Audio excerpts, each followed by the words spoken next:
제가 대학생 때 서울의 서대문 장로교회를 다녔는데 그 교회 앞에는 이제 육교가 하나 있었습니다. 육교를 건너가는데 이제 예배가 끝나고 후배들 또 뭐 여학생들 함께 이렇게 건너가고 있었습니다. 그때 당시 대학생들은 이제 묵직한 이 007 가방 기억나십니까? 묵직한 그 007 가방을 주로 들고 다녔는데 저도 그 안에 이제 책을 넣고 이렇게 들고 가고 있었습니다. 육교가 끝나는 지점에 어떤 한 남자 청년이 애인처럼 보이는 이 여자를 막 때리고 있었어요. 근데 아무도 말리질 않았습니다. 여학생은 죽겠다고 뭐 소리 지르고 있었는데 아무도 말리질 않았어요. 제가 그 주변에 같이 가던 여학생들 후배들이 있으니까 아마 제 마음속에 공명심이 일어났던 것 같습니다. 제가 가서 싸움을 말렸어요. 때리지 말라고. 그런데 마음속에 두려움은 이 청년이 그 주먹질을 나한테 하면 어떻게 하나. 나는 싸움질도 잘 못하는데. 제가 믿었던 구석이 하나 있었습니다. 007 가방. 때리면 탁 막으려고. 이제 싸움을 말렸는데 이 청년이 남자가 저한테 욕을 하면서 그냥 가버리더라고요. 그래서 그 아가씨를 제가 구해줬습니다. 여러분 우리가 이제 살다 보면은 그 나쁜 짓 하는 사람 또 우리가 의로운 마음을 가지고 그런 생각을 할 때도 있지 않겠습니까? 제가 백기사는 되지 않았지만 맞는 것을 구원해주는 일을 한 적이 있었습니다. 그런데 가만히 생각해 보니까 그 맞는 여학생도 불쌍했지만 사실은 제 마음속에는 이 후배들 함께 걷고 있었던 이 자매들이 이 윤성이 오빠가 저런 것도 안 말리면 어떻게 하나 하는 아마 그런 생각이 더 많이 있지 않았는가 그런 생각도 좀 해봤습니다.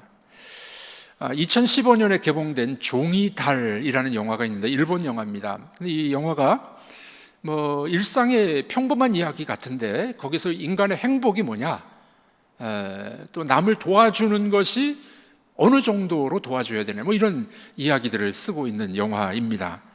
영화의 주인공은 평범한 주부이자 은행의 계약직으로 있는 한 여자입니다. 리카라는 주인공입니다. 그런데 이 리카가 우연한 계기로 남자를 만나는데 고타라는 남자를 만납니다. 그러니까 불륜이죠. 그 남자를 만나서 그 남자에게 사랑을 주게 됩니다. 가만히 보니까 그 새로 생긴 고타라는 남자친구가 경제적으로 많이 어렵고 파산할 지경이 됐어요. 자기가 사랑하다 보니까 은행의 돈을 몰래 인출해가지고 이 남자친구에게 주게 됐던 겁니다.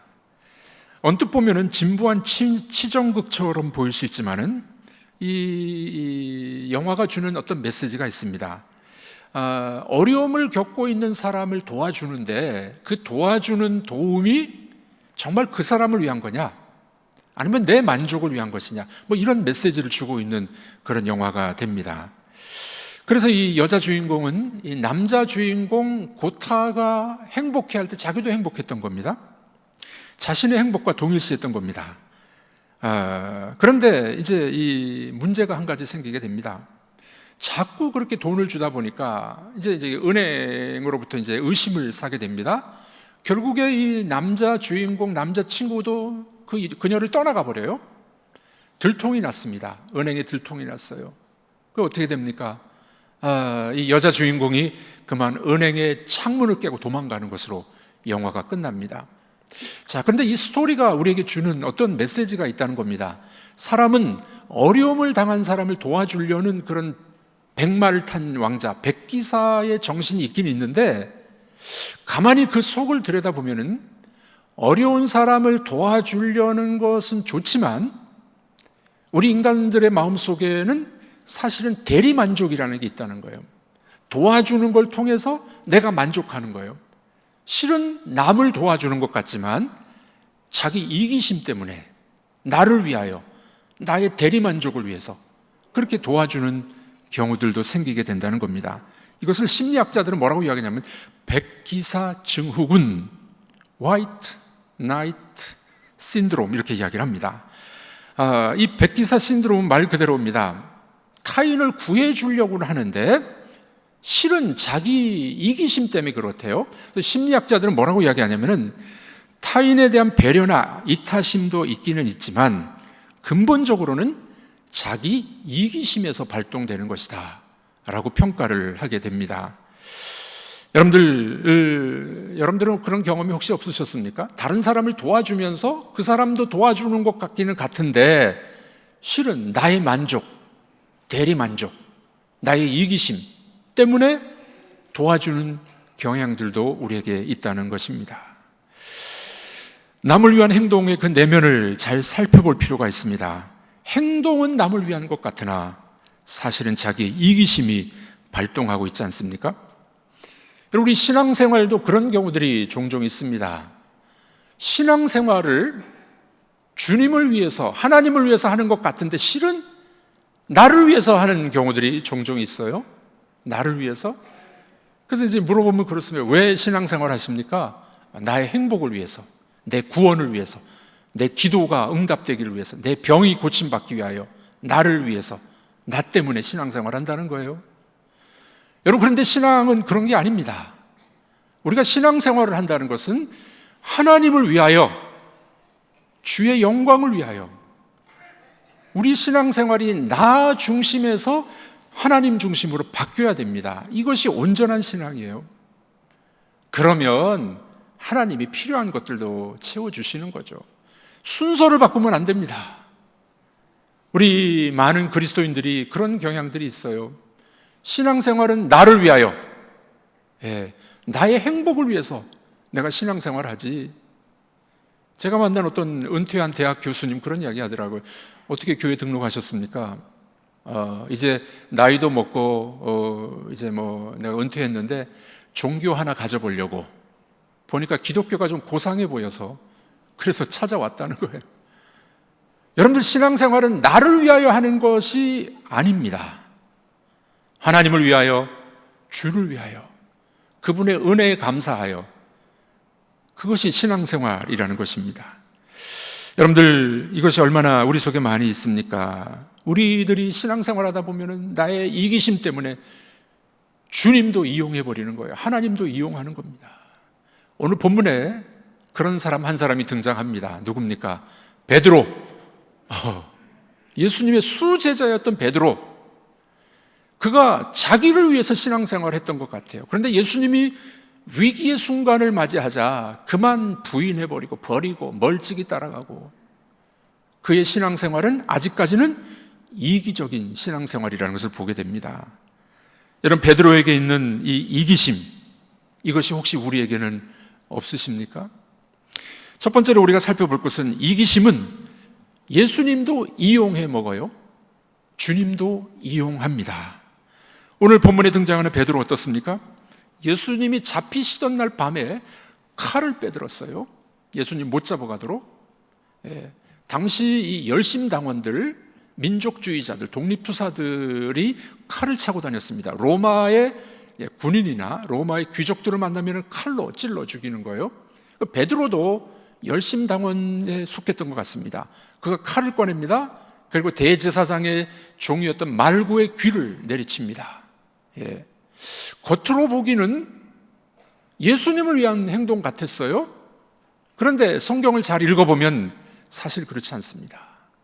그때까지 베드로의 마음은 예수님을 따라다녔던 이유는 어느 한 자리 해먹으려고, 예수님이 하나님 나라를 이루면 내가 높은 자리를 차지하고 싶은 마음이 있었습니다. 그러니까 예수님 좀 잡혀가면 안 되잖아요. 칼을 빼낸 거예요. 그가 칼로 내리친 사건은 예수님을 위한 것 같지만 실은 자기를 위한 것이었습니다. 예수님이 뭐라고 말씀하십니까? 베드로의 행동을 보시면서 책망하시죠?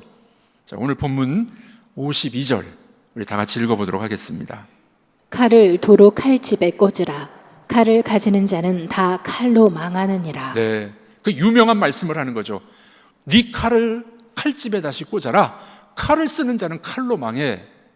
예수님의 말씀을 종합해 보면은 베드로의 행동은 예수님을 위한 것이 아니었어요. 이기심, 자기를 위한 행동이라는 것을 알게 됩니다. 여러분들, 베드로의 이기심은 자신을 위한 마음이 분명했습니다. 우리들은 어떤가요? 신앙생활을 하는데, 하나님을 믿는데 하나님을 위하여, 주님을 위하여 신앙생활을 하기보다는 내 유익을 위해서, 내가 복받기 위해서, 나를 위해서 신앙생활하는 경우들이 얼마나 많이 있습니까? 기도를 해도 우리 가정, 우리 자녀, 봉사를 해도 다른 사람의 눈에 보이려고, 그래서 내가 인기를 좀 얻으려고. 혹시 그런 마음은 우리에게 없습니까? 여러분들, 우리에게는 이 이기심은 하나님도 이용합니다. 베드로가 바로 그런 사람이었고, 혹시 우리가 그런 사람은 아닙니까?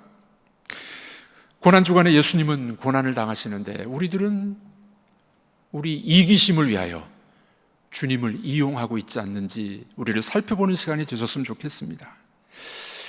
개신교가, 기독교가 우리나라 들어왔을 때 초대 우리 이 교회 때는 세상으로부터 기독교가 존중을 받았었어요. 존경을 받았었어요. 우리나라가 얼마나 어려웠었습니까? 참 가난했고 또 일제 침략으로 인해 어려웠을 때 민족의 소망이고 민족의 등불은 교회였었어요. 교회에서 그들을 가르쳤습니다. 한글을 가르치고 학교를 세워주고 병원을 세워주고 또 주님의 말씀으로 구원받게 하고, 그래서 이 우리나라 이 개신교 초기에는 교회 간다 그러면은 사람들이 다 믿었어요. 그 사람은 믿을 만한 사람, 정직한 사람, 그 기독교를 존중하는 때가 있었던 것이었습니다.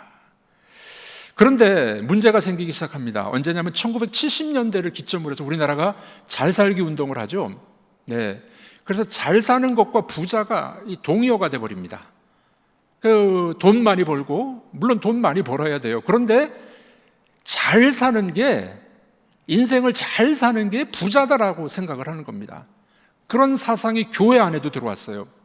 그러다 보니까 교회에서 교회가 무조건 커야 돼. 사람도 많고 돈도 많고 교회가 힘을 가져야 돼. 이런 이제 이 사고방식이 우리 속에 들어오다 보니 목회의 성공은 사람 많은 거, 교회 돈이 많은 거, 건물이 큰 거, 이런 쪽으로만 우리가 생각을 많이 해버렸다는 겁니다. 그래서 여러분들, 이 성경이 말씀하고 있는 행복, 성경이 말씀하고 있는 정말 교회다움을 잃어버렸어요. 그러다 보니까 어떤 일이 벌어집니까? 교회도 세상하고 똑같아요. 세상과 똑같은 방식으로 성공과 행복을 추구하게 됐던 것이었습니다. 신앙생활을 하는데 이기적으로, 나만 위하여, 내 기도를 응답해 주셔야 돼. 기도가 응답이 안 되면은 하나님이 안 계신가 하고 떠나가 버립니다. 교회에서 조금만 상처를 받아도 그냥 교회를 떠나가 버립니다. 다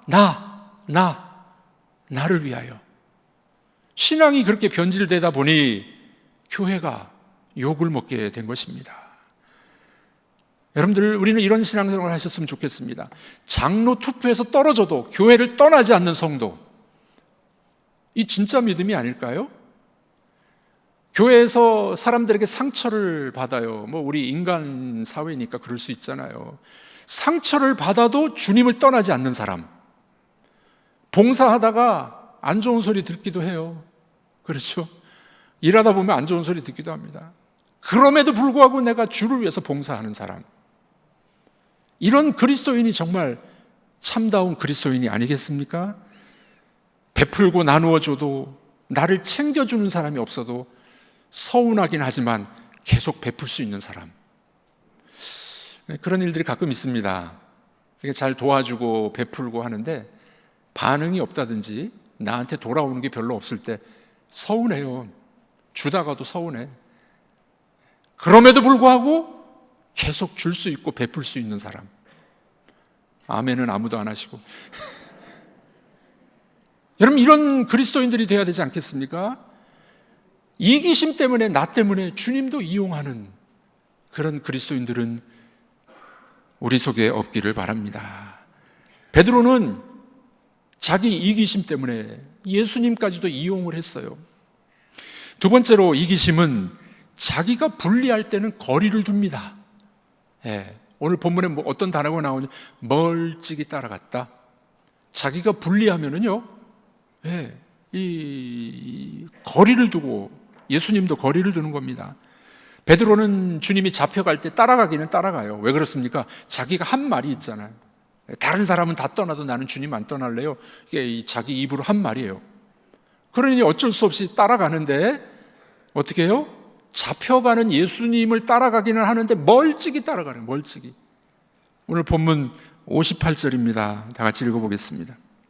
베드로가 멀찍이 예수를 따라 대제사장의 집 뜰에까지 가서 그 결말을 보려고 안에 들어가 하인들과 함께 앉아 있더라. 재판 자리까지 따라갔어요. 예수님이 어떻게 재판받는가 따라갔습니다. 그런데 자기 신변의 안전 때문에 어떻게 따라갔다고요? 멀찍이 따라갑니다. 이것이야말로 이기적인 그리스도인의 전형입니다. 예수를 믿기는 믿는데 멀찍이 따라가는 거예요. 적당히 믿는 거예요. 적당히. 네. 믿지 않는 남편들이 아내들에게 하는 이런 이야기가 있습니다. 예수를 믿기는 믿는데 적당히 믿어. 너무 빠지면 안 돼. 안 믿는 남편들만 그러는 게 아니라 우리 성도들 중에도 그런 분들이 있어요. 교회 상황을 너무 많이 알면 힘들어. 목사님과도 적당한 거리를 두어야 돼. 너무 깊이 들어가면 시험받아.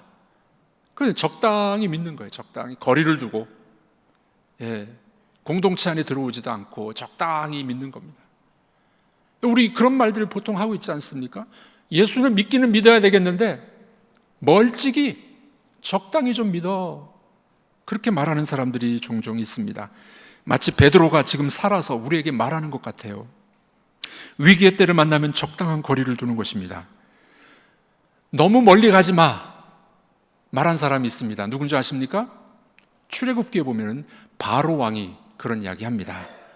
예, 하나님의 백성들이 출애굽해야 되는데 재앙을 맞이하면서 보내기는 보내는데 뭐라고 이야기합니까? 너무 멀리 가지 마라. 적당히 가라. 이렇게 이야기해요. 출애굽기 8장 28절 우리 한번 읽어보겠습니다. 바로가 이르되 내가 너희를 보내리니 너희가 너희의 하나님 여호와께 광야에서 제사를 드릴 것이나 너무 멀리 가지는 말라. 네. 너무 멀리 가지 마라. 무슨 말입니까? 적당히 하라는 말이에요. 적당히. 저만큼 가서 제사 드리고 다시 돌아와. 그런 이야기를 바로가 했었습니다. 요즘에 마귀도 우리에게 그런 이야기를 합니다. 종교를 가지기는 가지되 그냥 뭐 매일 주일날 나갈 필요 있냐? 적당히 뭐 한 달에 한두 번 나가면 되지 뭐.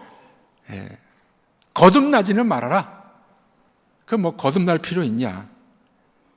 종교를 가지기는 가지지만 그 뭐 그냥 그렇게 너무 충성되게 하지 마. 가끔 그런 얘기를 하는 거예요. 세상에서 살다가 잠깐 뭐 교회 맛을 좀 보고 적당히 믿어. 적당히. 너무 멀리 가지 마. 멀찍이 따라가야 돼. 세상과 마귀는 우리에게 그렇게 이야기를 합니다. 요즘에 주일 성수라는 게 참 많이 깨져 버렸죠. 이 꽃 피고 벚꽃 피고 산수유 피고 얼마나 좋은 때입니까? 놀러 가야지. 농번기나 이 꽃 피는 철이 되면요 교회 출석이 떨어집니다.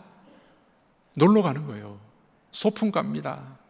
또 뭐 산에도 가고 들에도 가고 낚시도 가고 골프 치러 가고 혹시 시간 한번 나면 교회 가지 뭐. 여러분들 열심히 신앙생활하는 사람들 보고 뭐라고 이야기합니까? 광신자 같다. 광신자 같다.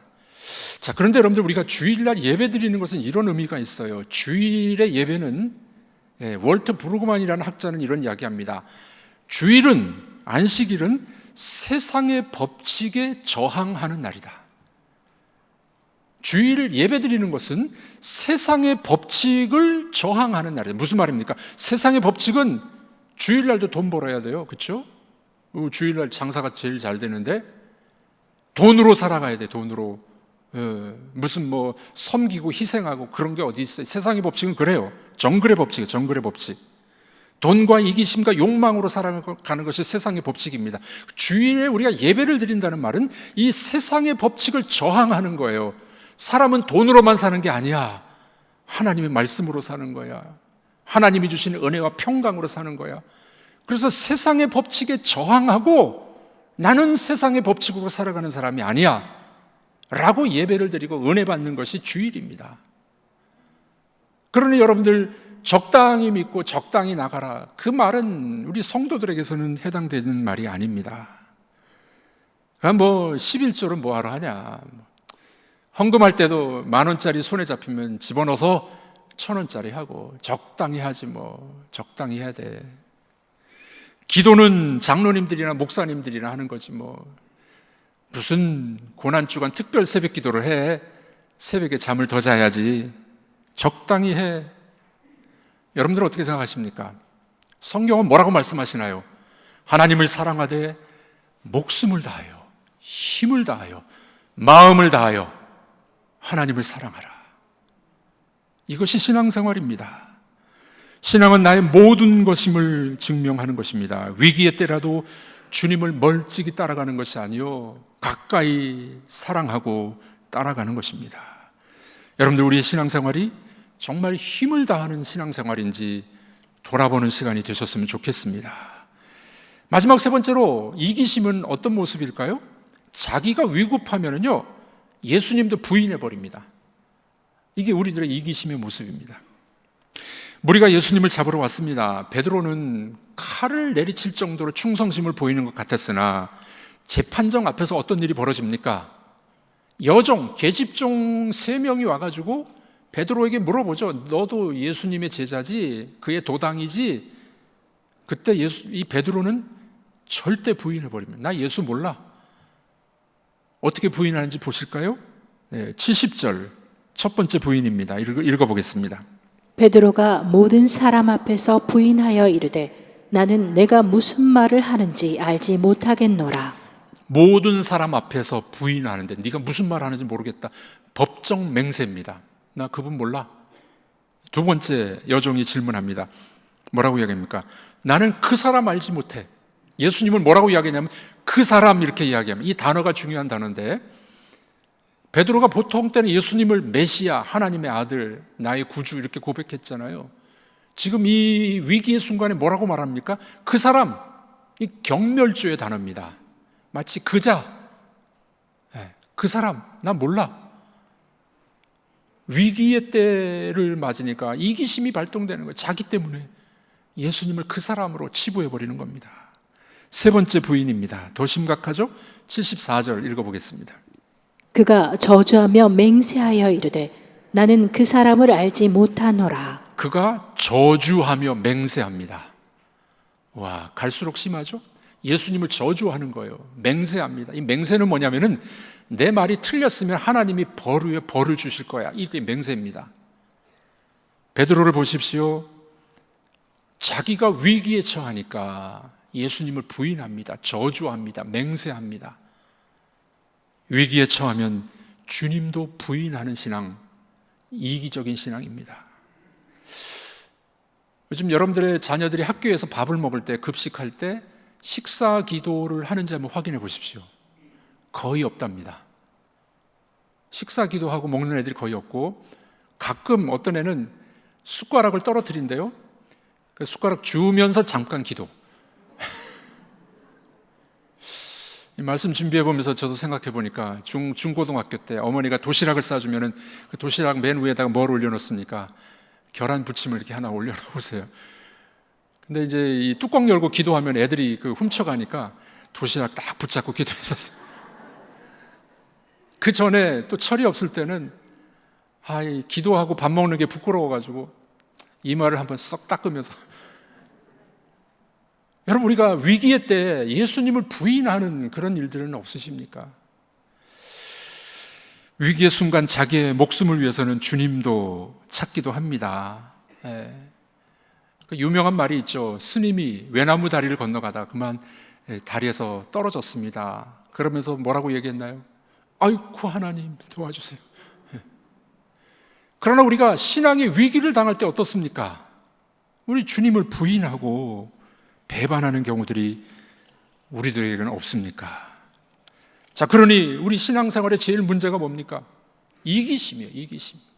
내 자존심, 내 이기심. 이거 가지고 신앙생활하면은 제대로 할 수가 없다는 겁니다. 우리의 이기심을 버릴 수 있는 방법은 없을까요? 있습니다. 주님이 뭐라고 말씀하셨습니까? 누구든지 나를 따라오려거든 자기 십자가를 지고 나를 따르라. 이 방법입니다. 자기 십자가, 나의 자존심, 나의 이기심, 나의 욕망, 나의 옛사람 십자가에 못 박고 자기 십자가를 지고 나를 따르라. 이게 신앙생활입니다. 근데 우리들은 되게 어떠합니까? 내가 내 십자가를 져야 되는데 자꾸 딴 사람만 보는 거예요. 저 사람이 문제라고, 목사가 문제라고, 장로가 문제라고, 네가 문제야. 아내, 네가 문제야. 남편이 문제야. 우리는 자꾸 다른 사람의 십자가를 이야기해요. 예수님 뭐라고 말씀하십니까? 누구든지 나를 따라오려거든 자기 십자가를 지고 나를 따라와라. 너의 옛사람이 죽어야 돼. 이기심과 너의 자존심이 죽어야 돼. 여러분들, 신앙이란 그런 것입니다. 우리가 주님을 따라가는데 자기 십자가를 따라가야 됩니다. 옛사람이 죽어야 됩니다. 이기심과 욕심을 버리는 것이, 그것을 십자가에 못 박는 거예요. 그것이 신앙생활입니다. 그러면 어떤 분들이 물어봅니다.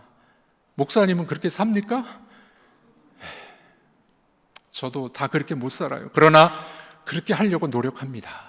자존심을 죽이려고 그러고, 이기심을 버리려고 그러고, 그래서 조금이라도 주님을 닮아가려고 노력을 해봅니다. 여러분들은 어떻습니까? 이 고난의 주간, 고난주간, 우리가 일상적으로 찾아오는 고난주간인데, 이 고난주간에 우리가 해야 될 일이 있어요. 너의 십자가를 지고 나를 따르라. 우리의 자존심, 옛사람, 이기적인 나의 마음 십자가에 못 박는 여러분들이 되시기를 주님의 이름으로 축복합니다. 그래서 나의 이기심을 버리고 주님을 높여드리고 주님을 영화롭게 하는 그런 한 주간이 되기를 주의 이름으로 축복합니다. 신앙의 진수는 이기심이 아니라 주님을 높여드리는 것입니다. 이타적으로 사는 거예요. 섬기고 또 내가 희생하고 베푸는 삶, 그것이 바로 주님의 길이요 주님의 십자가의 길인 줄로 믿습니다.